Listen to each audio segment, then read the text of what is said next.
and the various um, things going on around the world right now. Fundamental analysis is a huge topic right now.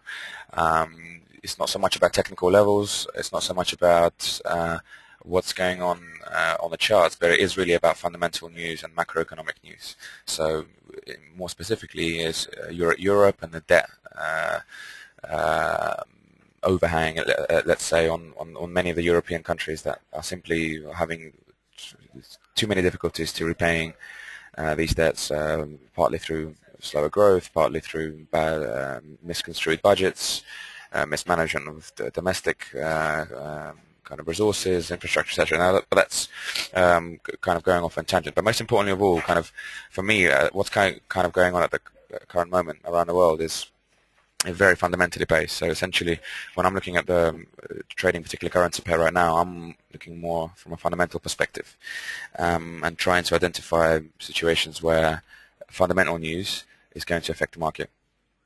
So if we just take fundamental analysis, what essentially are we talking about more specifically? Well, we're talking essentially about things about macroeconomic data. We're talking about actual economic indicators, and generally, even more so, what we're talking about is essentially information that is completely to do with that relates to the fundamental value of the asset or the underlying value of that asset. So, for example, if we're talking about the US dollar, then obviously the value of the dollar is essentially partly to do with the health of the American economy, to do with the GDP growth in the US, to do with the amount of debt they have, etc., etc. So the US dollar actually within it contains many factors that will affect its value versus another currency. And obviously, the more those factors are kind of in the headlines, the more those factors are being looked at by traders, the more volatility you have, and the more kind of that currency is traded.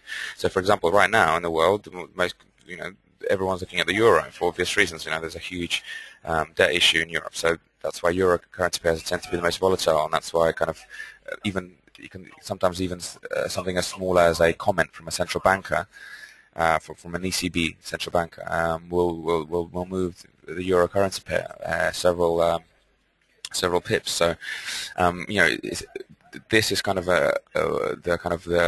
the influence that fundamental kind of news can have. So for sure, yeah, technical analysis is very important. Yes, you have various levels, risk and support levels, etc. Yes. And they will always be there and always be effective. But from a fundamental perspective, it's very important to understand that various things around the world that happen almost within every minute sometimes will affect currency pairs, and thus sometimes it's worth looking into the fundamental side as well. So, it's just to give you some examples, let's say what's happening in Europe right now. There's currently kind of a bailout fund looking to bail out the majority of Europe.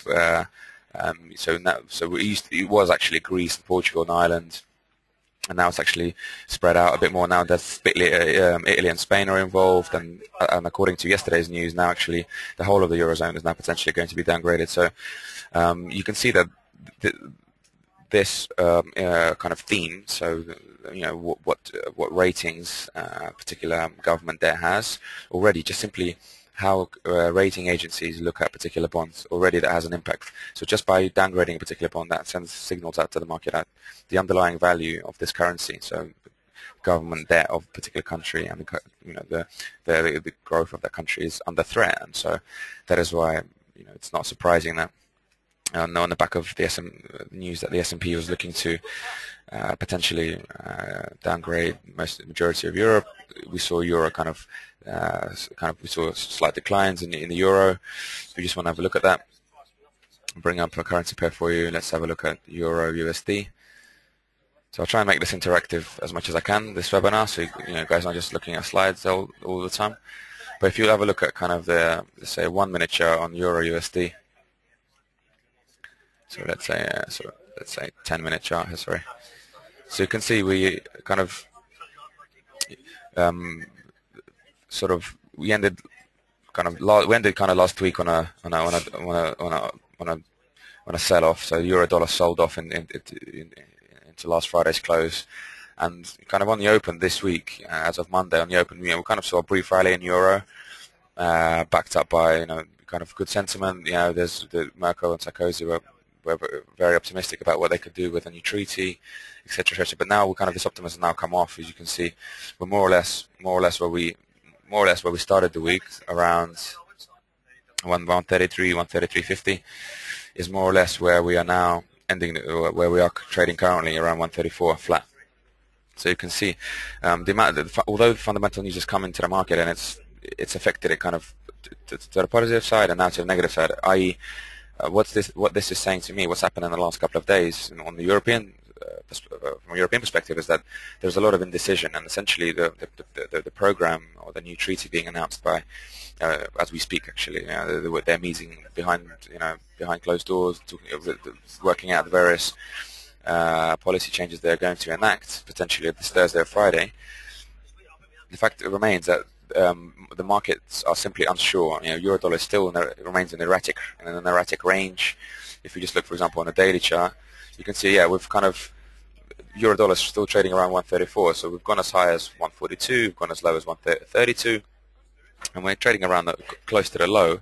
But nevertheless, we were trading. If you look back just quickly on the monthly chart to last year, this time last year, we were and let's say July of last year, around there, we were trading around 115, 120. So if you look at June 2010, we were trading around 119, 120.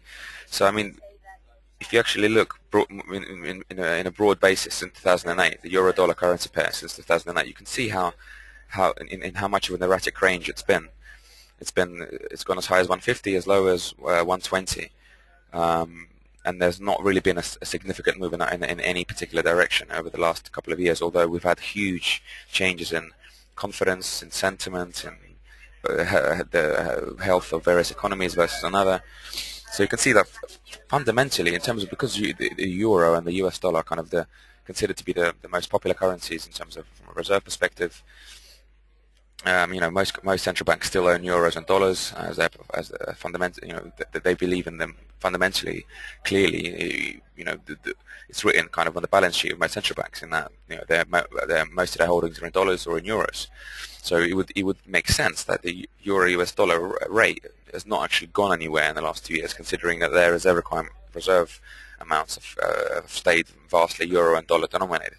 If we take another currency pair, if we take, for example, let's say we take Aussie dollar, US dollar, so the Australian dollar against the US dollar.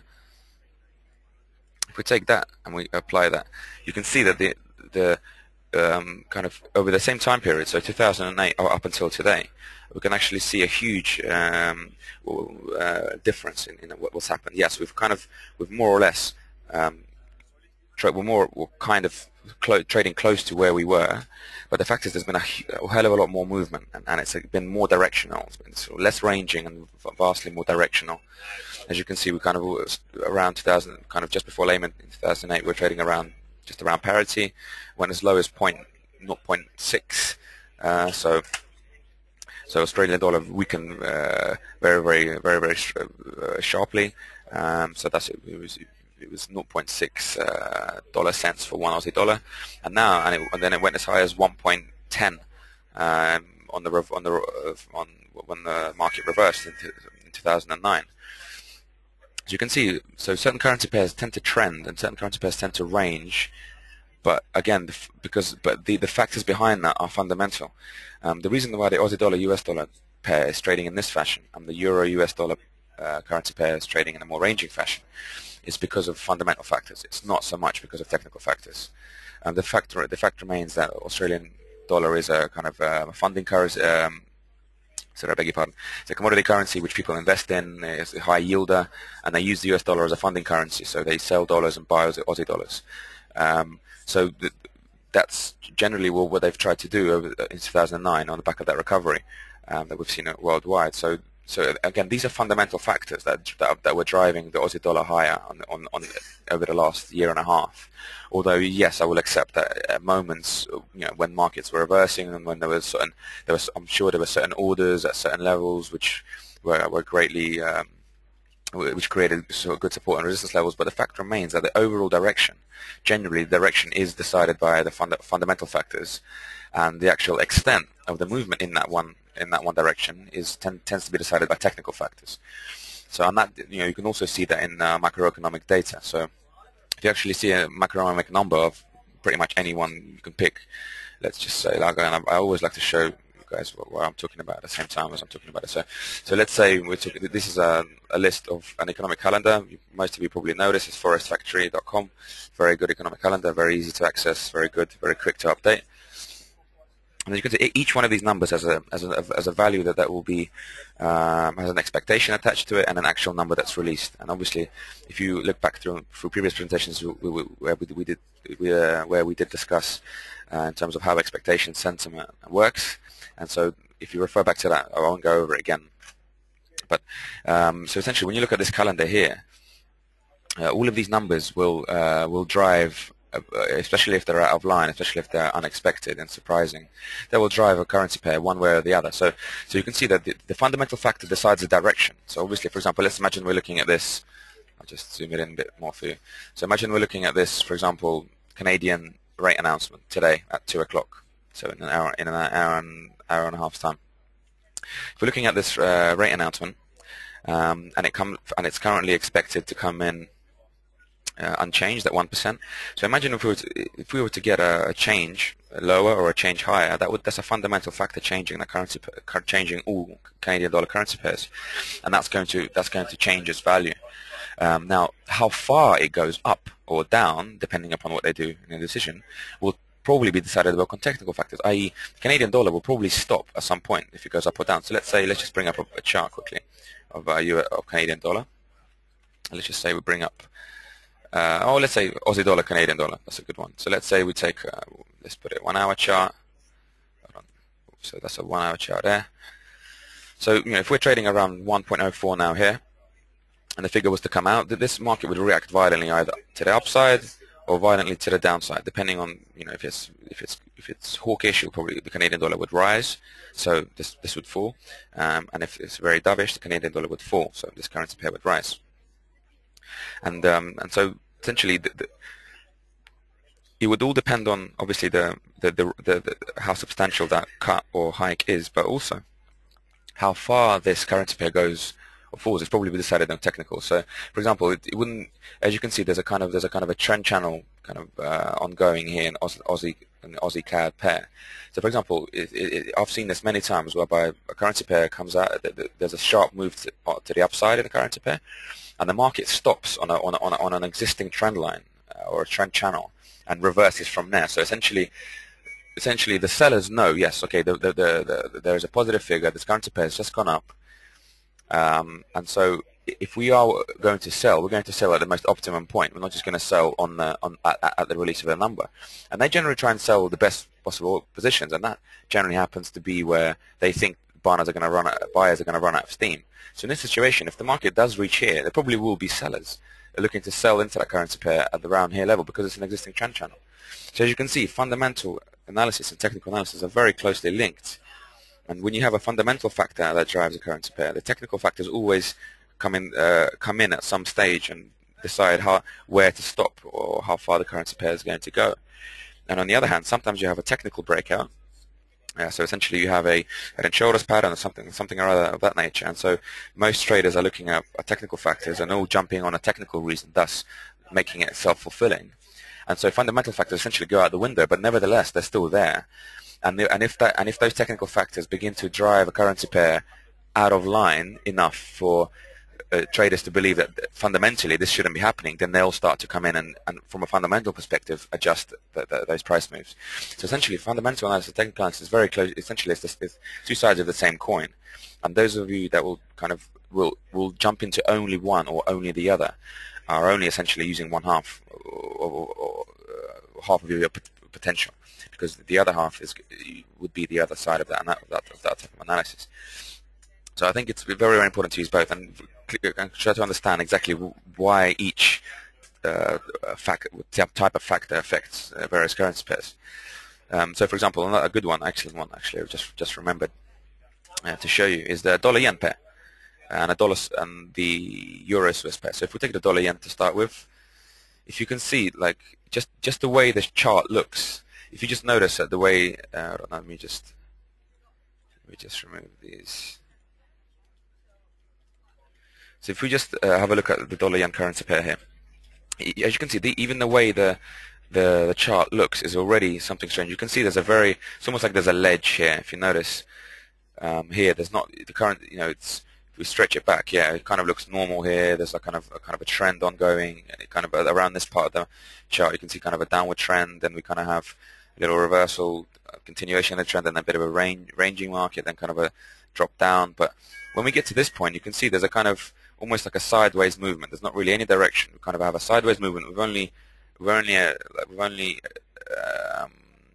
kind of let's say periodic green candles that just stand out in middle of nowhere.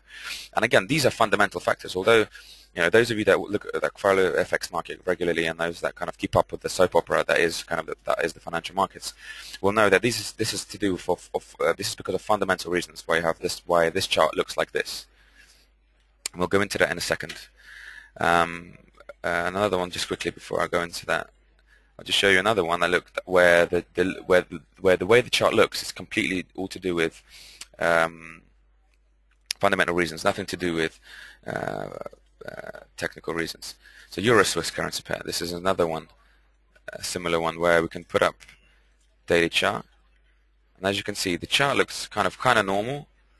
It's fine, but then it kind of starts to, again here, if you actually look, there's a kind of a ledge that's been formed here. And if we stretch back to, let's have a look here. We can't really see it on that. It's best seeing it on a daily, I think.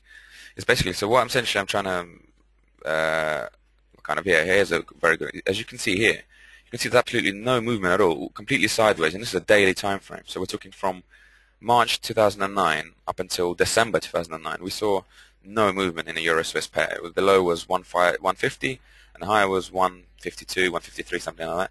So there was a 200 pip range in the space of 6 or 7 months. And that just indicates to you that, okay, that could be technical reasons that are making this happen, but in actual fact, what was making this happen is fundamental reasons.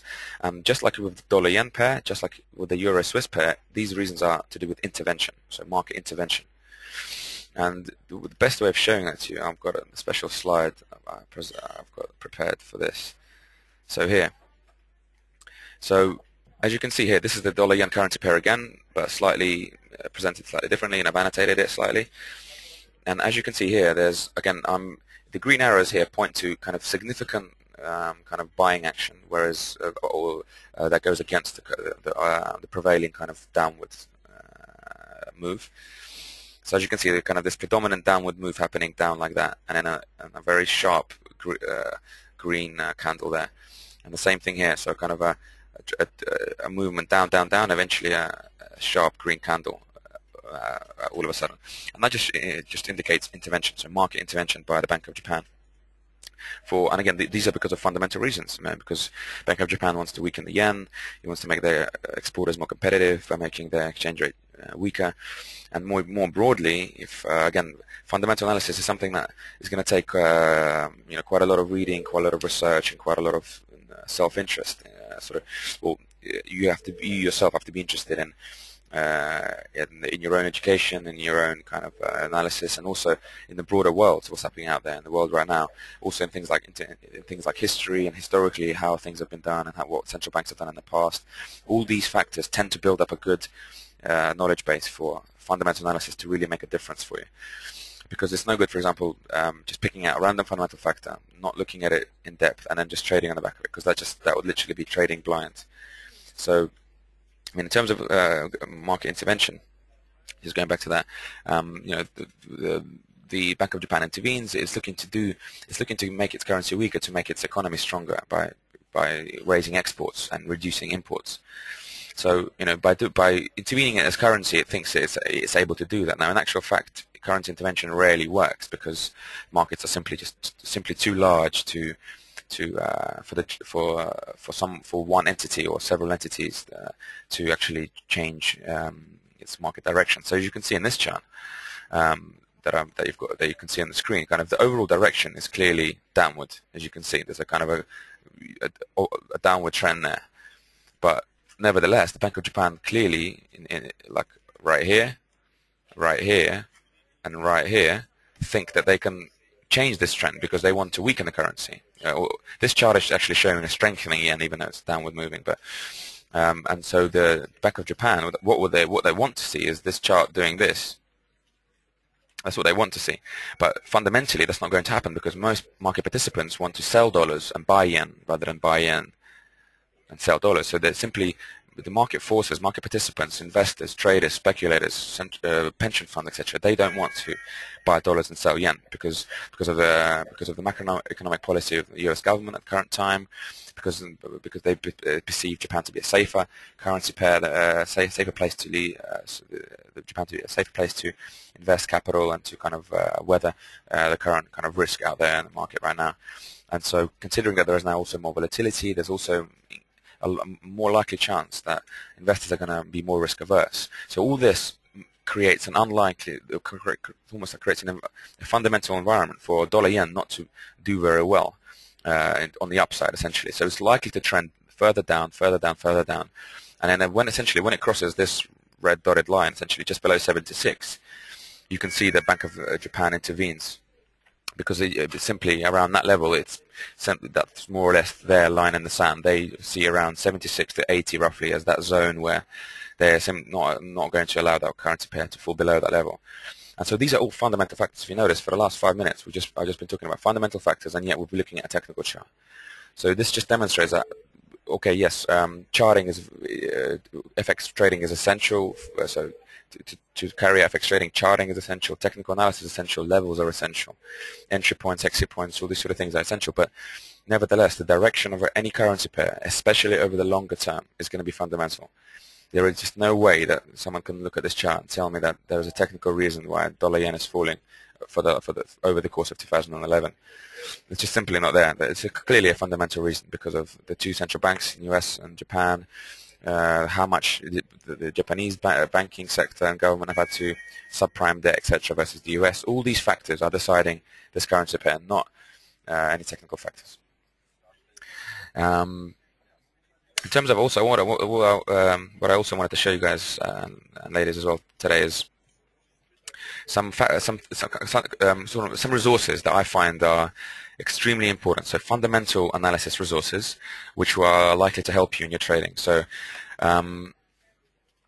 in terms of what to look at, where to look at it, etc. So just to start off with, I've got these tabs across the top. I'm just going to go through them, what I believe to be important things that I tend to look at on a daily basis. Now, first thing, and let me just get this quickly out of the way, is yes, we as a company, Alpari UK, we have a selection of research tools that you can use. Now, some of them are fundamental, some of them are technical. We have things like AutoCharters, Trading Central, they're kind of technical tools. We have Alpari AM, that's also a technical tool. We have, for example, webinars. That can be kind of can be a tool for education, etc. We have also something called Global Markets Daily Report. So if I just bring that up, by clicking here on the web on our research page here, this is our global. So this is a fundamental report covering all asset classes, so currencies. It covers commodities. It has an economic calendar. Talks a bit about what's happened in various aspects the day before. So essentially, it's kind of it's a daily update on what's going on in the FX market, commodity markets, and equity markets around the world. Now, and that's all fundamentally based, fundamental analysis on the back of that. Now, what we also have is a kind of a weekly report. So again, fundamental report, but on a weekly perspective, looking at only FX. And that's so you can access that by clicking again on the research page, just at the bottom here. An FX research box here.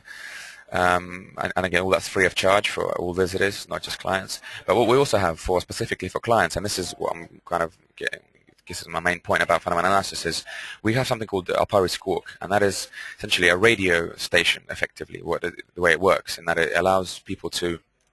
So if you by clicking on Access on Alpari Squawk and entering your account details in these two boxes, you will come to this page here, where you will be able to, by clicking this button here, you will launch the Squawk service, and you will be able to listen to professional analysts, so guys who are sitting in the City of London, looking at several factors ongoing at any one point during the day.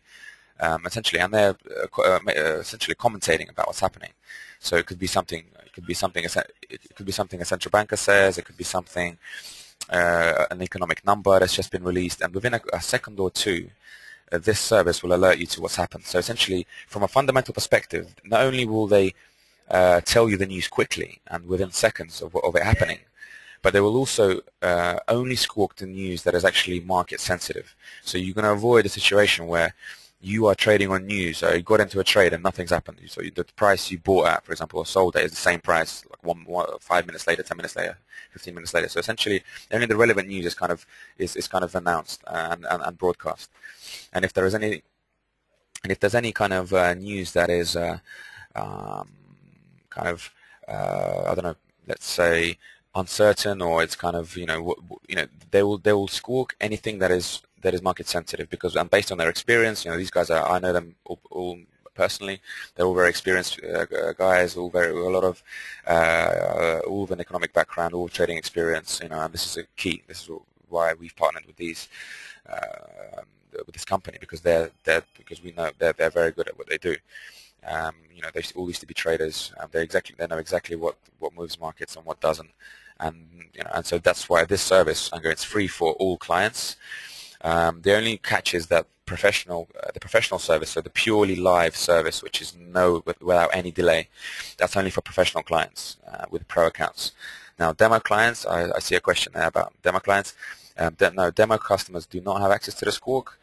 Only live clients essentially have access to a delayed feed with 1 minute delay, and pro clients have an undelayed version, a completely undelayed version. Now, the reason we've done that is this is a really high-end tool. So most of the traders I know, professional traders I know, have some kind of squawk. A lot of them have this one.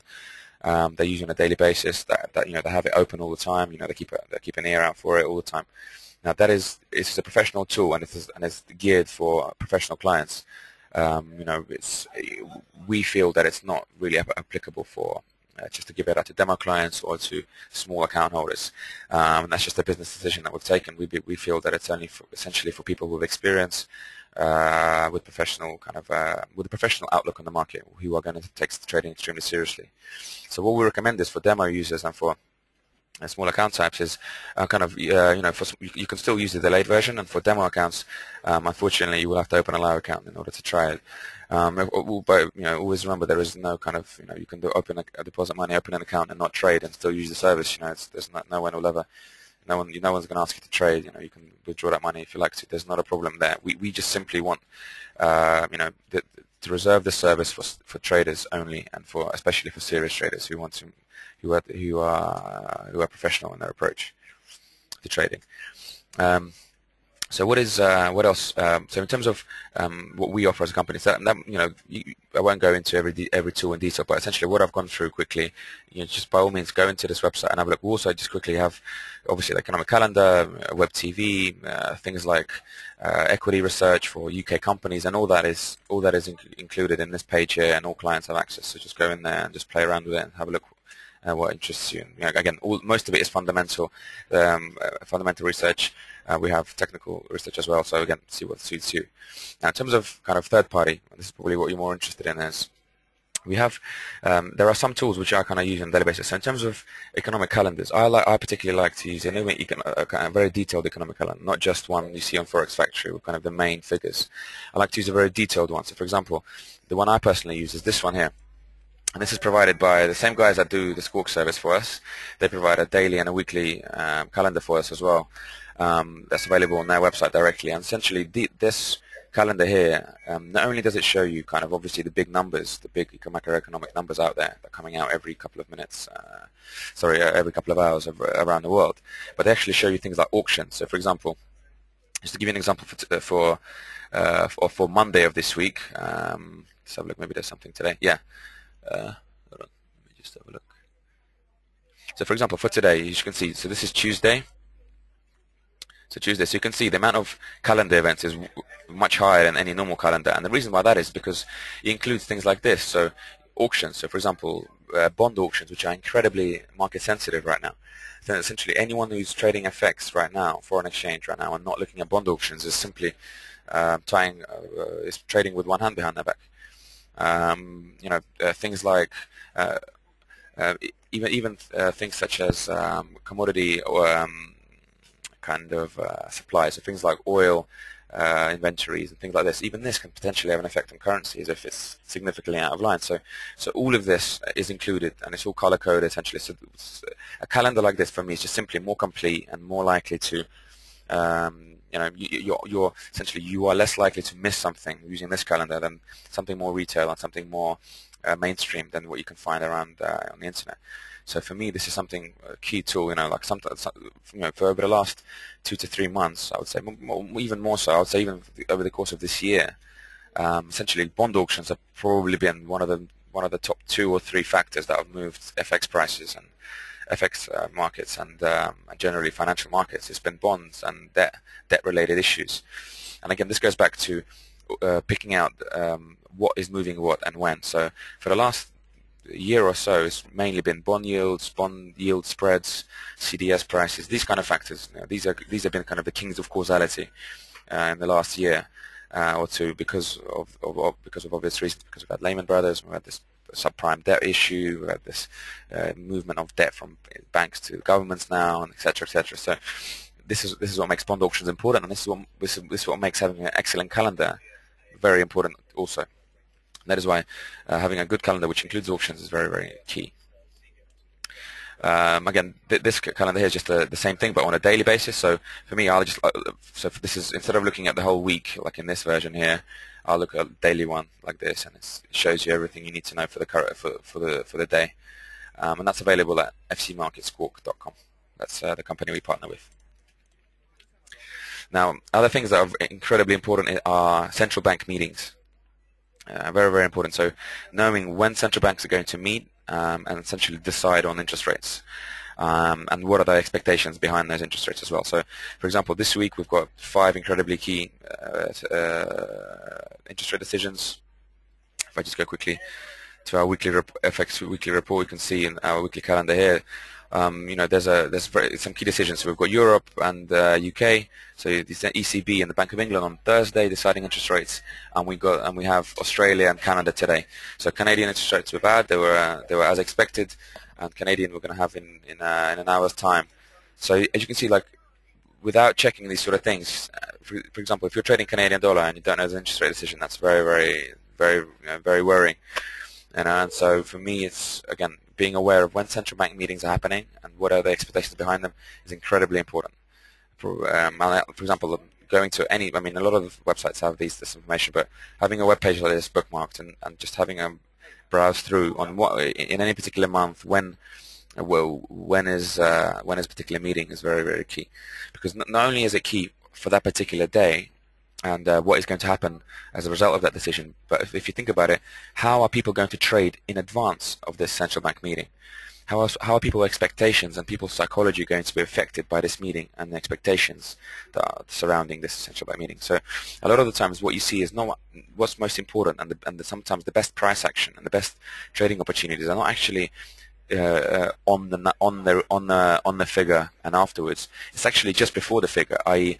a lot of market participants trade going into a number and use the number to get out of their trade, or essentially, or the number is essentially the number is actually almost like irrelevant. Essentially, they're trading the speculative action before the number, and that can be important, and that all again links back to fundamental factors because it's all to do with market psychology and how other people are thinking, and that's a fundamental factor. Essentially, what the psychology is of other traders that's all psychological, and essentially that there's more to do with the fundamental value of something than with the technical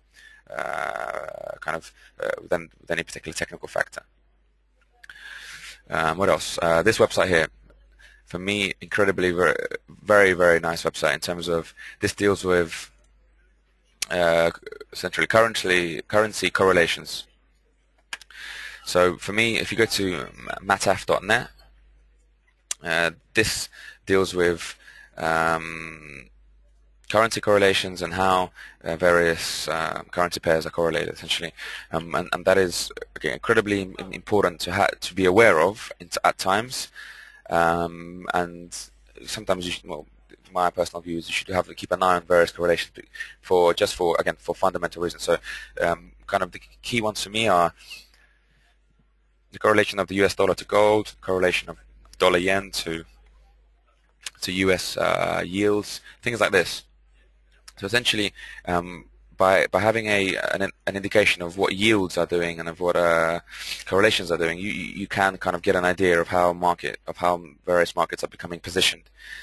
I think this website doesn't seem to be loading very well, but anyway, the link is mata.f, mataf.net, mataf.net.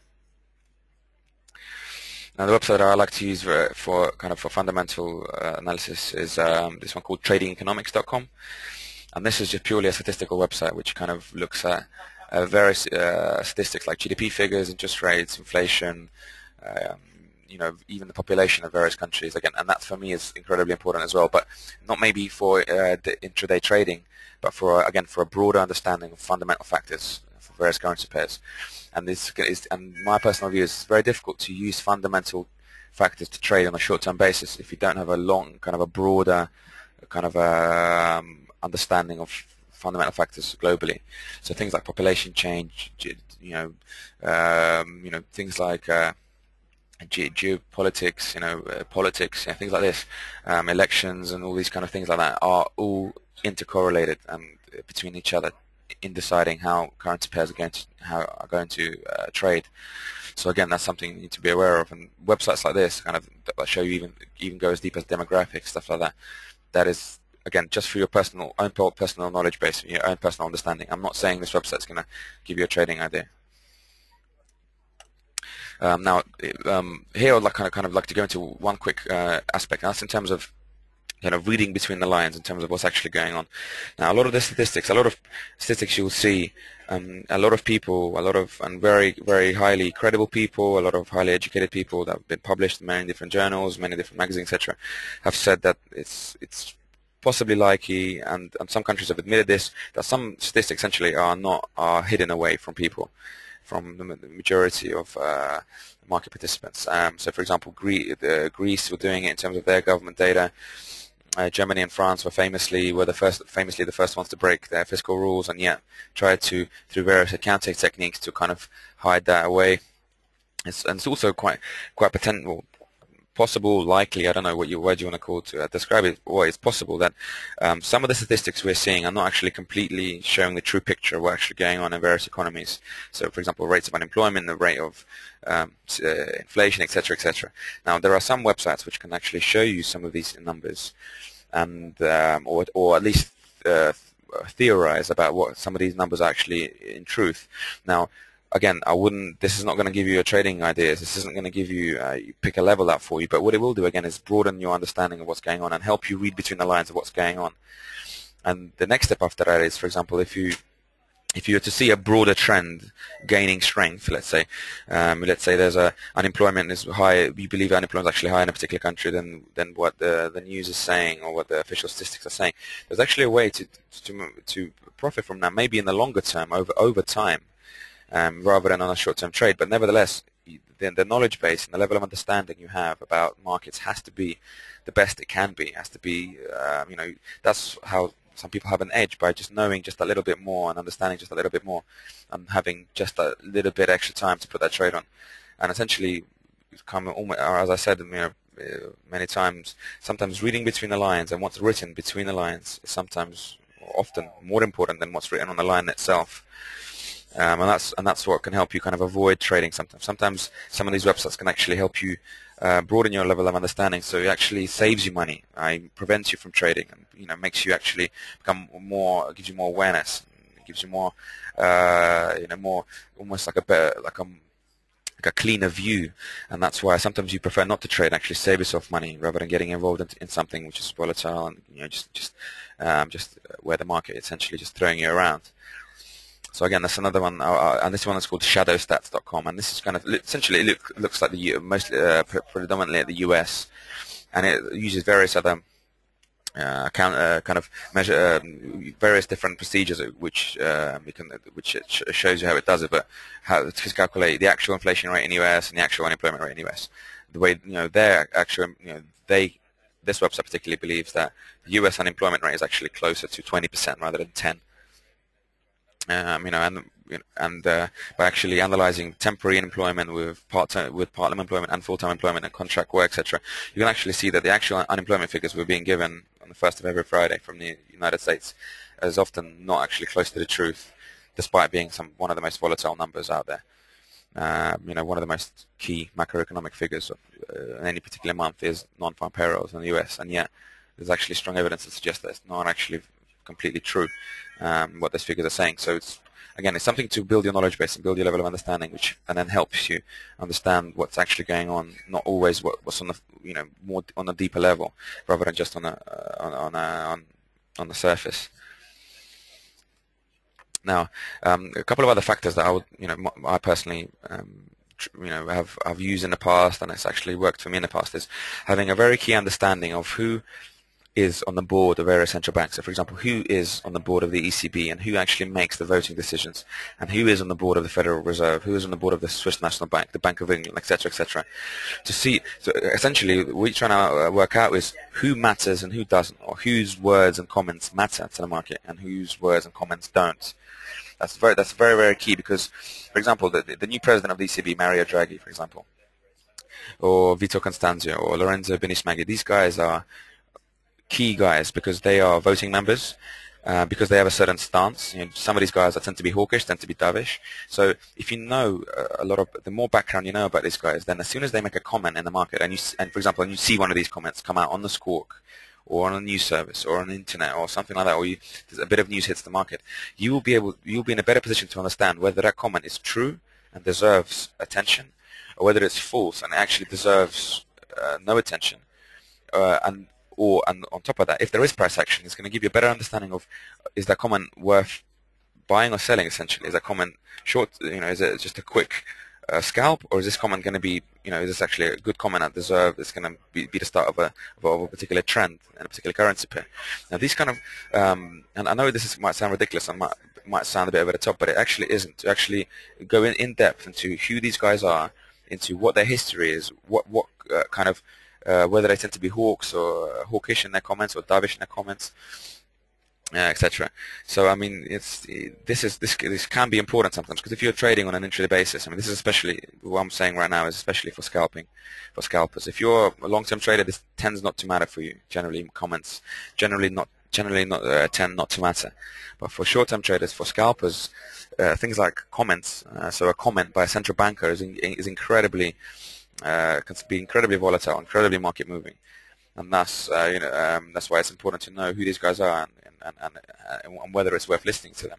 So, for example, if you're a voting member of the ECB, like for example these top guys here, these top 6 guys here, it's more likely that their comment is going to move the market as opposed to one of these guys, one of these other guys, the kind of the peripheral kind of central bankers, which don't have voting. They're not active, members of the executive board. They're just simply governors of their respective countries, the finance governors of their domestic central banks. So that's why I wouldn't. That's why knowing this is important. And again, just to show you, if you go to the website of the ECB or the Federal Reserve, it's the same on either website. You have a list of members and you have a list of alternative members, and thus the ones which are most prominent. So the central bank head is obviously the most important. So Ben Bernanke,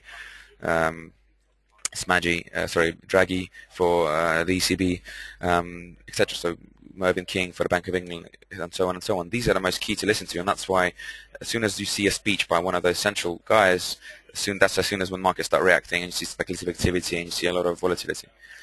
And that's important, again, and that's a fundamental factor. Once again, we just to underline the fact that a lot of the time markets are purely fundamental, and when there is no fundamental factor, when that has been priced in, then we go technical start to take over as a predominant force. But direction tends to be mostly fundamental, or fundamentally driven, to be precise. Okay, guys. I mean, that's more or less brings me to the end of my presentation in terms of what I have to say.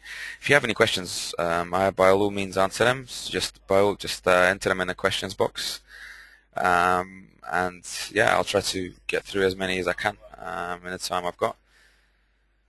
Let's have a look. There's some questions. Okay, so we've got. Okay, I think we have a pair. Do you think? Okay. Yeah, I mean, I haven't got any questions. If you do have any questions, by all means, just put them in the questions box. But if you, I'll give you a couple of minutes to do that. And if you don't, but you later have a question that you can um, comes to you, then by all means, email us or me directly. I'll be happy to answer your questions. Um, we have a question here. Is the Squawk box for Asian session as well? No, unfortunately. I'll show you where it says this. Unfortunately, the Squawk is only available. I'll get it precise times for you. Hold on. Yeah, the precise time for the Squawk is 7:45 until 10:15 Central European time. So that's until 9:15 UK time.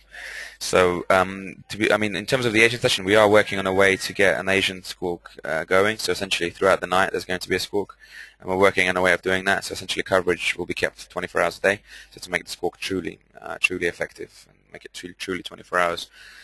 We are on the in the process of doing that. So at some point in the future, we will provide that for all clients. You know, that's just going to be included for you. Any chance of a copy of the slides? Yes, I can send the slides. I mean, these slides, yeah, they're just, they're not that great.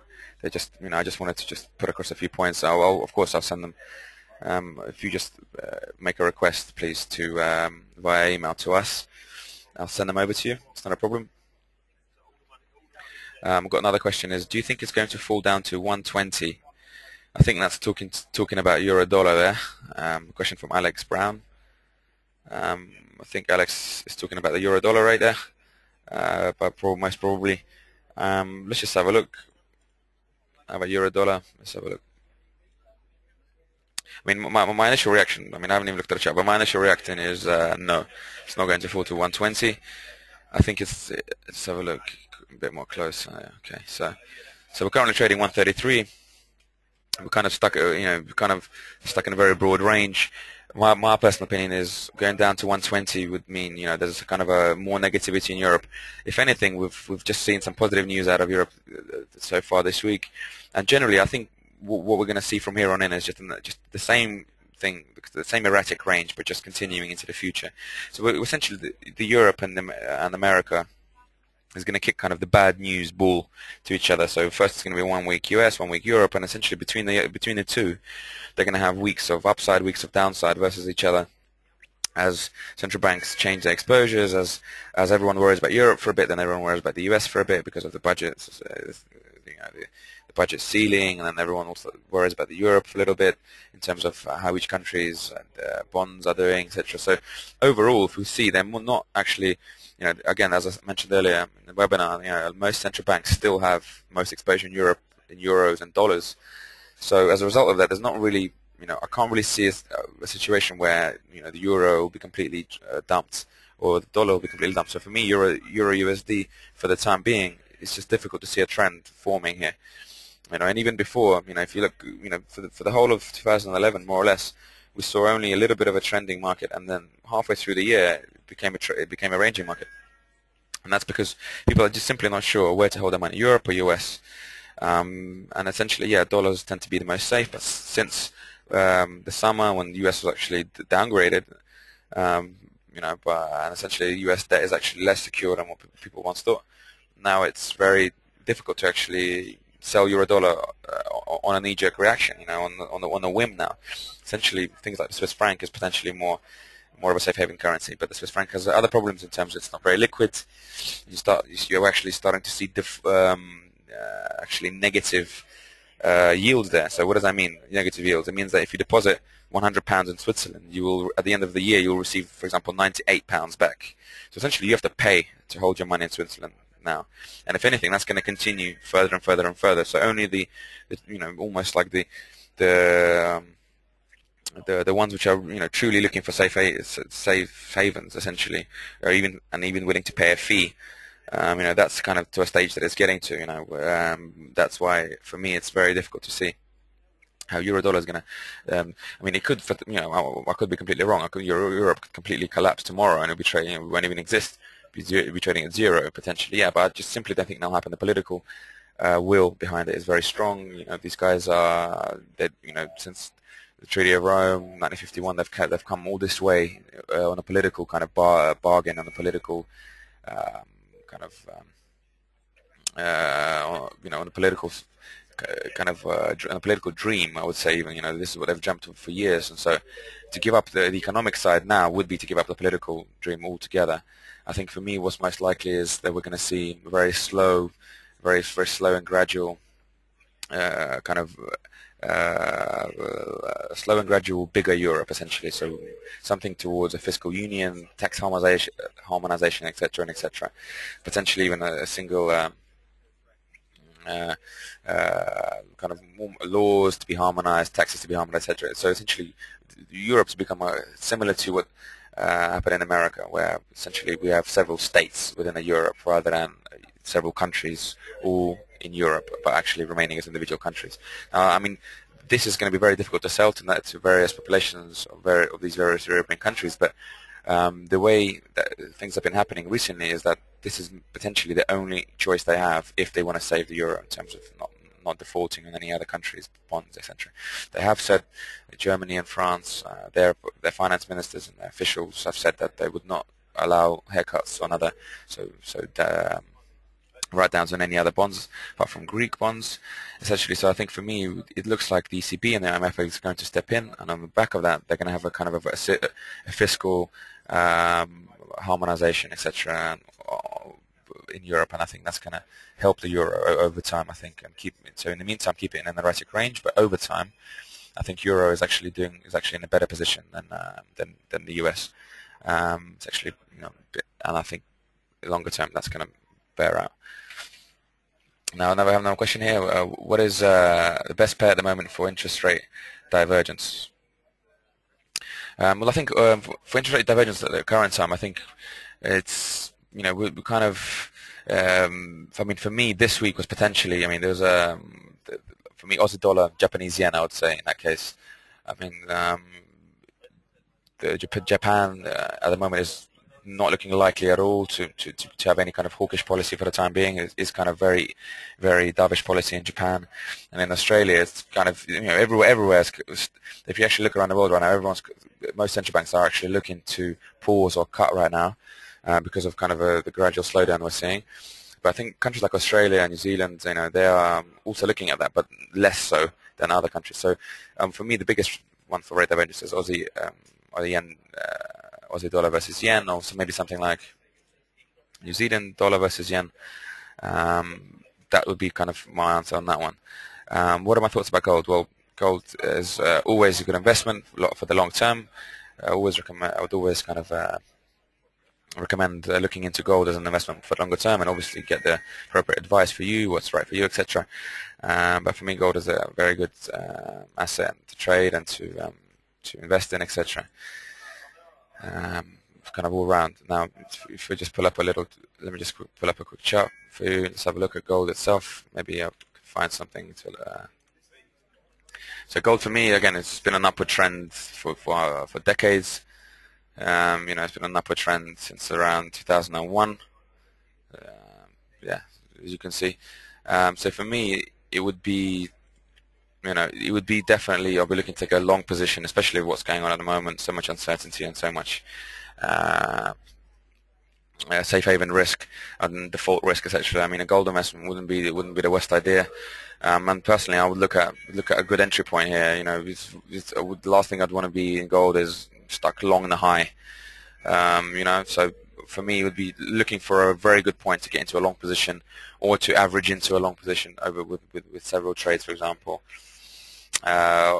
This would be kind of my view on it. But generally, gold for sure is a very good investment. I mean, another thing about gold is something you may have not thought about is doing something a bit more creative and doing something with silver at the same time. So, for example, buying silver, selling gold in the right proportion. So, because silver is generally more sensitive, so if you do see upward movement in gold, silver is going to actually move higher quicker.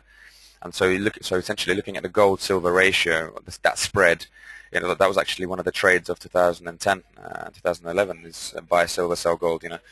Silver would actually have a slide for that.